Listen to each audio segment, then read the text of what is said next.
The Information Technology Infrastructure Library. Usually when you hear the term library, the picture comes to mind of rows and rows of books and magazines and books on cassette tape, many of which are totally outdated, except maybe for the fiction. Then, of course, there's Marion the librarian, and then there's the Dewey Decimal System. Kind of reminds me of what Cosmo Kramer said on Seinfeld. The Dewey Decimal System. What a scam that was. Well, in this nugget, we're going to explore the collection of publications upon which all of the information in the ITIL Foundation is based upon.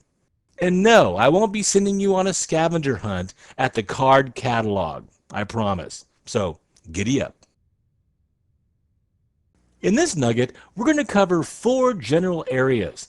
We're going to look at kind of the background of the ITIL because that library has really changed quite a bit over the years. It's actually gotten smaller, and reliance upon online content and white papers has become greater.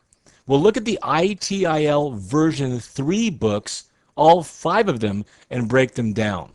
We'll discuss the benefits of ITIL and why we should use the library, and then we'll also look at some potential pitfalls of basing your IT management on the ITIL itself. Hey, behind every silver lining there's a cloud. All right, so let's get started.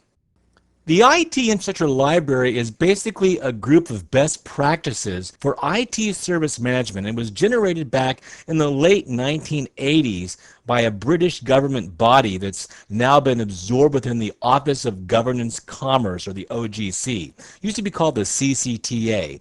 And now this ITIL is the de facto standard for IT service management. And the version that is previous to version 3, of course, is version 2. And this is basically an evolution into a process framework and best practice activities that have been constantly updated to try to reflect the current condition of technology and technology management.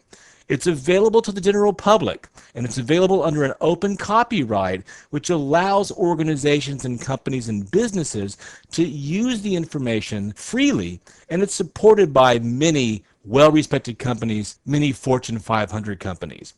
Now, the goal of the library and the books of the library, and you can see here, this is actually the books of version 2. So I'm going to put V2 here, these books. Now, these books have historically explained how processes are formulated within an organization. So it's a framework. In a way, it's kind of like, if you're familiar with security, it's like IPsec, or IP security, which is a framework that as newer algorithms and as newer protocols for security arise, you can plug in those new implementations, those new mechanisms. Same thing with like wireless security. As they come up with new technologies and new algorithms and mechanisms, you can plug in these new techniques, these new processes, these new algorithms, even theoretical information into the framework. So this is not a hard and fast how-to guide on how to do IT management. It's a way to formulate a process. It's a frame of reference for IT management terminology and objectives that are publicly agreed that should be objectives that are standardized and accepted throughout the industry. It describes methods for managing technology in a business environment and a nonprofit organization. Now, the background of this is these were all based on a very famous guy named Dr. W. Edwards Deming. And this fellow is so important, he's so critical, he's so vital to this entire ITIL that I'm going to take a sidebar real quick and talk briefly about W. Edwards Deming. It's interesting that the ITIL is really championed by the UK and Europe. It's widely used over there. It's kind of a multinational entity. But interestingly enough, it was an American statistician, professor, author, lecturer, and consultant named Williams Edward Deming, who was born in 1900 and died in 1993, that really is credited with improving this entire process. As a matter of fact, he was heavily involved during World War II, but he's best known for going to Japan after the surrender of Japan and helping them rebuild their infrastructure. A lot of the techniques that he used in Japan for manufacturing and business was actually used more in Japan than it was in the United States for several decades, which really accounts for how well Japan did and has done for so many years in manufacturing and product development and business development. I know he looks kind of stern here, but he was really a very kind person. Subtle, humorous, really loved music, sang in a choir, he played the drums and the flute, and he even published several original pieces of religious music. Deming had a very famous, what we call 14 points, 14 key principles for management and transforming the effectiveness of business. You should probably know these. First of all, you want to create a constancy of purpose for improving products and services. The goal here is to become competitive, to stay in business, and of course, provide jobs. Secondly, you want to adopt a new philosophy of cooperation. Win-win. Now, you've probably heard that phrase win-win forever, okay? But guess what? It was created a long time ago by Dr. Deming. In this scenario, everybody wins, and you put it into practice by teaching it to the employees, teaching it to customers, teaching it to your vendors. Thirdly, you want to cease dependence upon the mass inspection of your products or your services to get quality control. Instead, you want to improve the process and build quality into the product from the get-go. Fourth, you want to stop awarding business just on the base of price or cost. Instead, minimize the total cost in the long run and then move toward a single supplier for any one item based on long-term relationships of loyalty and trust. Ironically, that concept is kind of the driving point behind goofy comedies like Tommy Boy with Chris Farley and Gung Ho with Michael Keaton. Then, of course, there's constantly improve. Constantly improve and do it forever. The production system, the service, and the planning of all your activities. The goal is to improve quality and productivity and then constantly decrease cost. And then next, you want to institute training for skills on an ongoing basis. Adopt and institute leadership for the management of people. Recognize different abilities, aspirations, and capabilities. The aim of leadership should be to help people, machines, and gadgetry do their job better.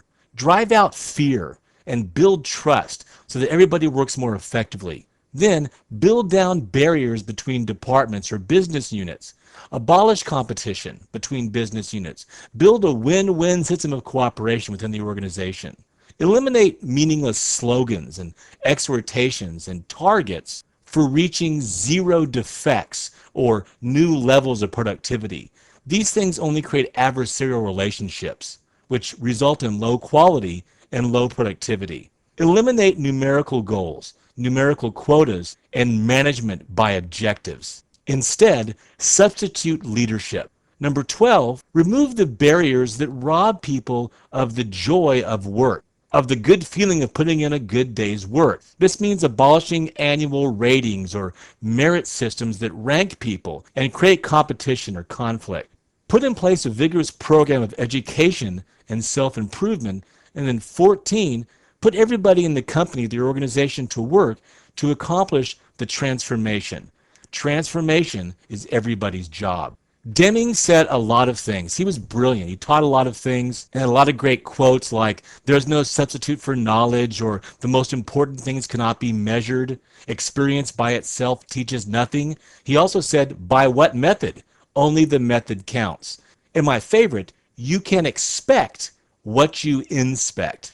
So anyway, know about this guy. Go do some research about him. He's a fascinating person, and he's really behind a bunch of well-known systems that are used in the corporate world now. Deming's methods and writings have spawned systems like Six Sigma, Total Quality Management, TQM, Lean Production, and TPS, Toyota Production Systems, among several others. As Mr. Rooney's secretary said on Ferris Bueller's Day Off, he's a righteous dude.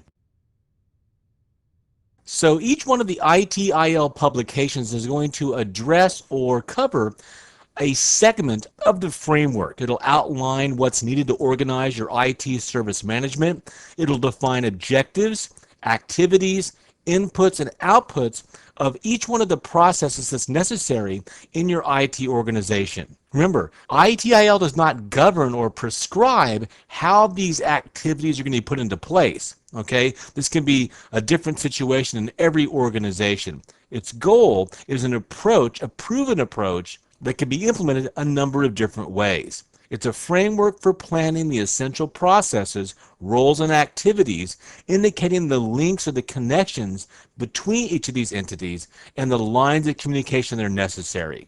Now, down through the years, this has been a wide variety of publications, and in version 2, there were 7 publications, and that actually there were more before that. I think there were like 10. So we've got 7 publications now condensed down into version 5 into 5 publications. Now realize that you may be asking, do I need to go out and spend the several hundreds of dollars to buy all 5 of these books? And I'm going to show you in a second for the ITIL foundations, and the answer is no. Okay, that's one of the reasons why you're using the CBT Nugget.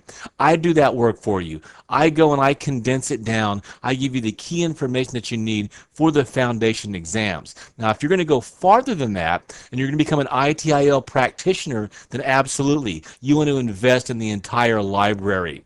But part of the foundation is just deciding, once you take the exam and pass it, do you want to continue even farther to become an IT service practitioner or an IT service manager? Now, there's also supplementary books and white papers, and there are also documents published on the web. And I'll show you the organization that you can go to kind of check out and keep tabs on all the different documentation for ITIL. Now, continuing with our background here of ITIL, as I mentioned, it used to be basically 10 books that described the service support aspect and the service delivery aspect. And this was pretty much the core of ITIL. Then there were about 40 other books that were on different subjects related to IT service management, from laying down the actual physical cabling to managing customer relationships in IT.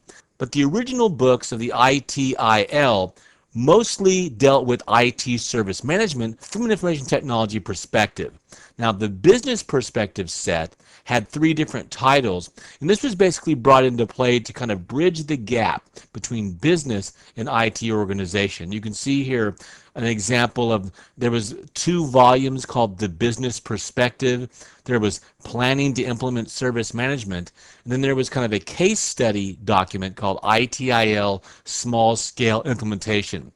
Most of this information now is outdated, as of course so much has changed in IT and business in the last decade. So we want to focus on the current ITIL, which is 5 volumes. Let's take a look.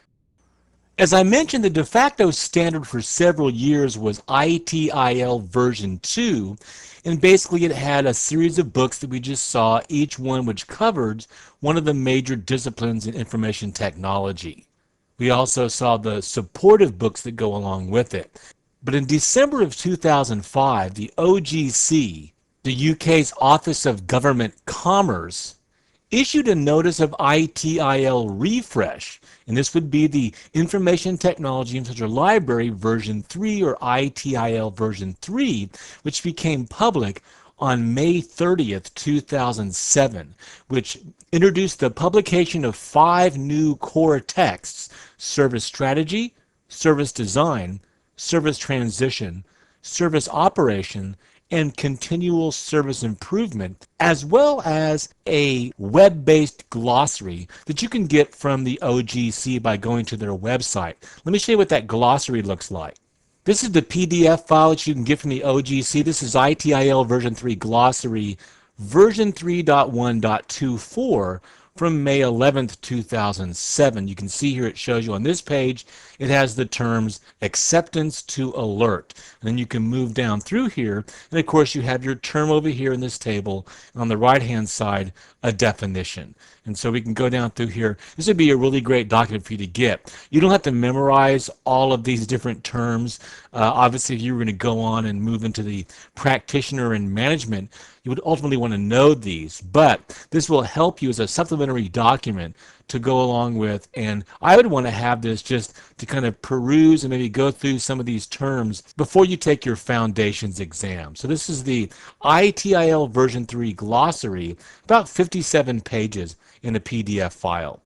Now, we'll talk more about those 5 publications here in a moment, but realize, just like ITIL version 2, ITIL version 3 has some complementary and web-based materials, and the best way to stay on top of that, any new white papers or new web-based publications, is to go to the Best Management Practice website.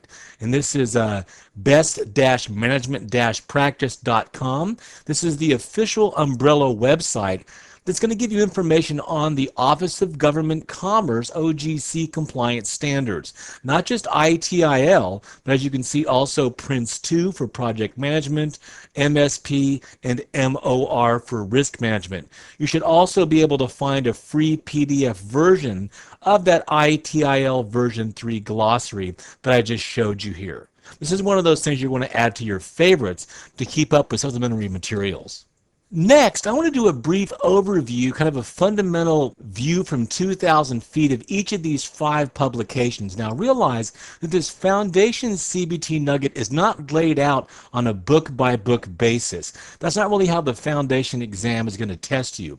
I'm going to go through here and give you the key points that are basically extracted from these 5 publications, but you should know, and as I mentioned already, you don't have to go out and purchase these for the Foundation's exam. If you do purchase these, then of course you'll be able to look at them and know this information. Otherwise, here are the 5 publications, starting with the ITIL version 3 Service Strategy book.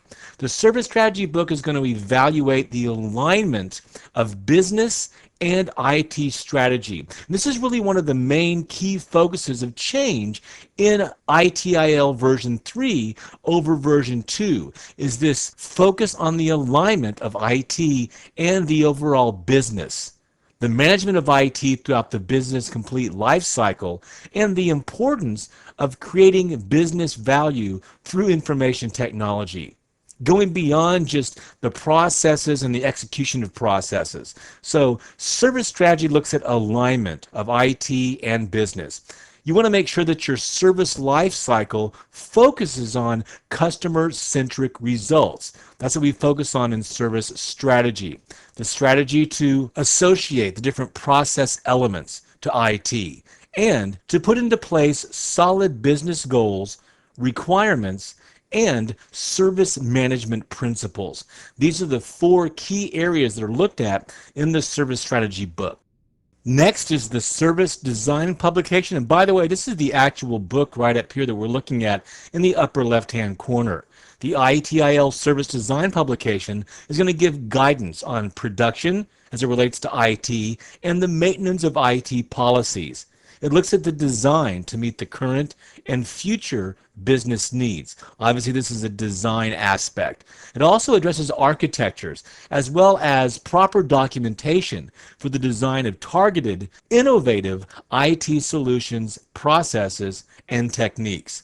In this publication, you're going to find well-established, well-documented theories of IT service design. The third book in the series is Service Transition, and it relates to simply that, the transition of IT service state, providing guidance and activity assessment for the transition of services in operational business environments.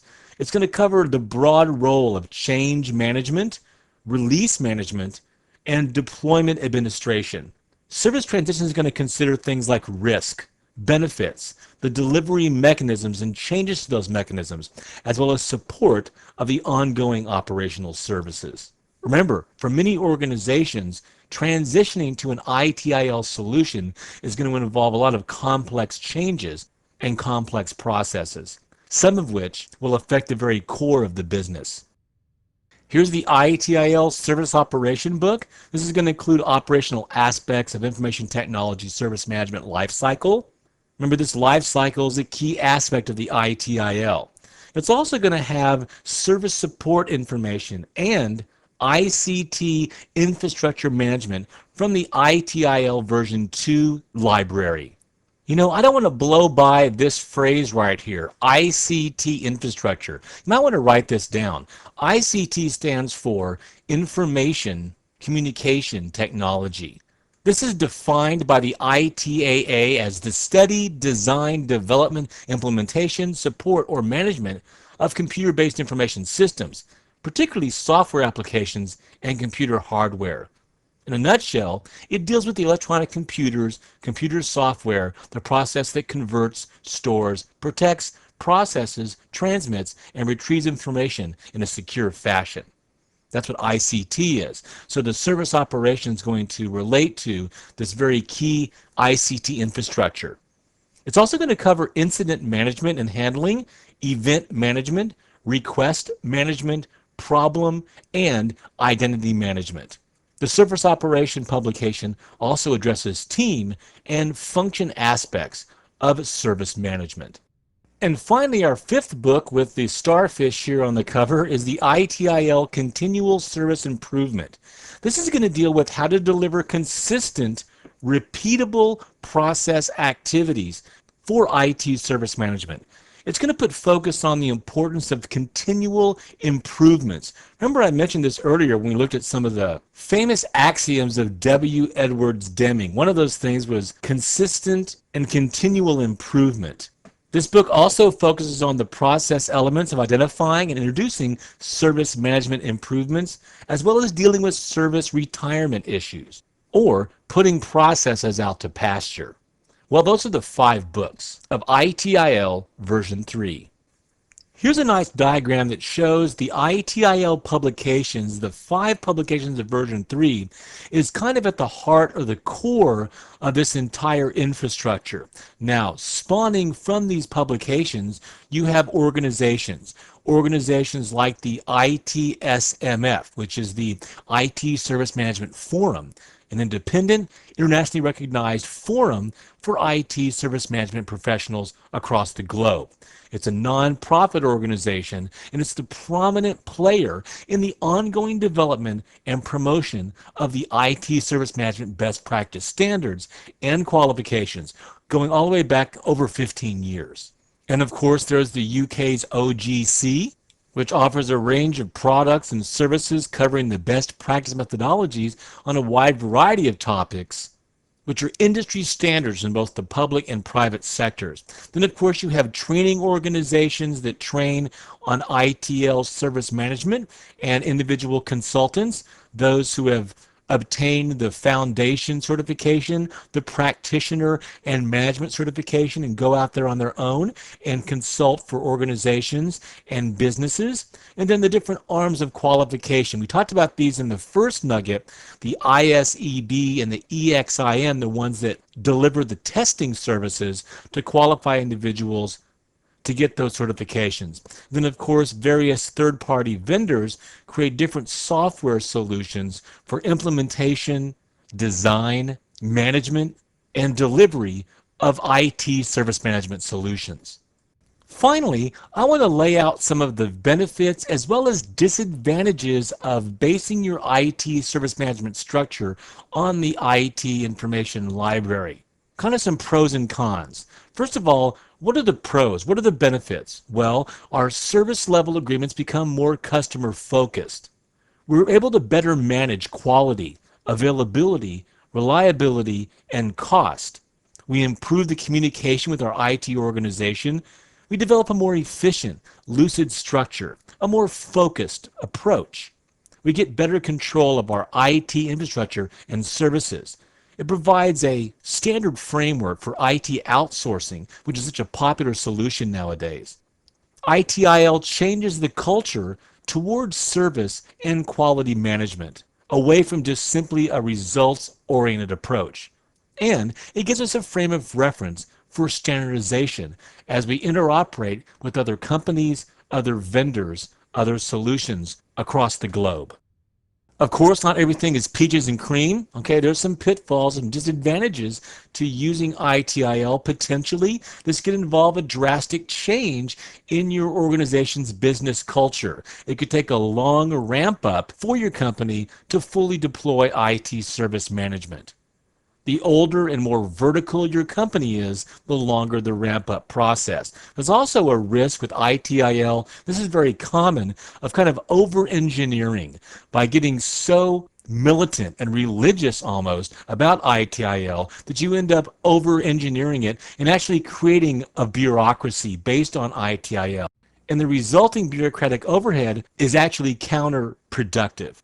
Also, if your company doesn't have baseline data and a baseline analysis, you're going to have a tough time evaluating the results of an ITIL strategy. It's critical to have a baseline in place to analyze improvement. Also, for this to work properly, you have to have commitment from all levels of business, from the stakeholders to the board of directors to upper management to middle management, all the way down to the worker. Also, ITIL cannot be implemented in just a single department or a single business unit. You can't isolate the tasks of IT service management to just a single team of people or a steering committee or a department. It needs to be a global, comprehensive solution. In addition, the investment outlay and physical, personnel, and financial resources have to be available to put ITIL into place.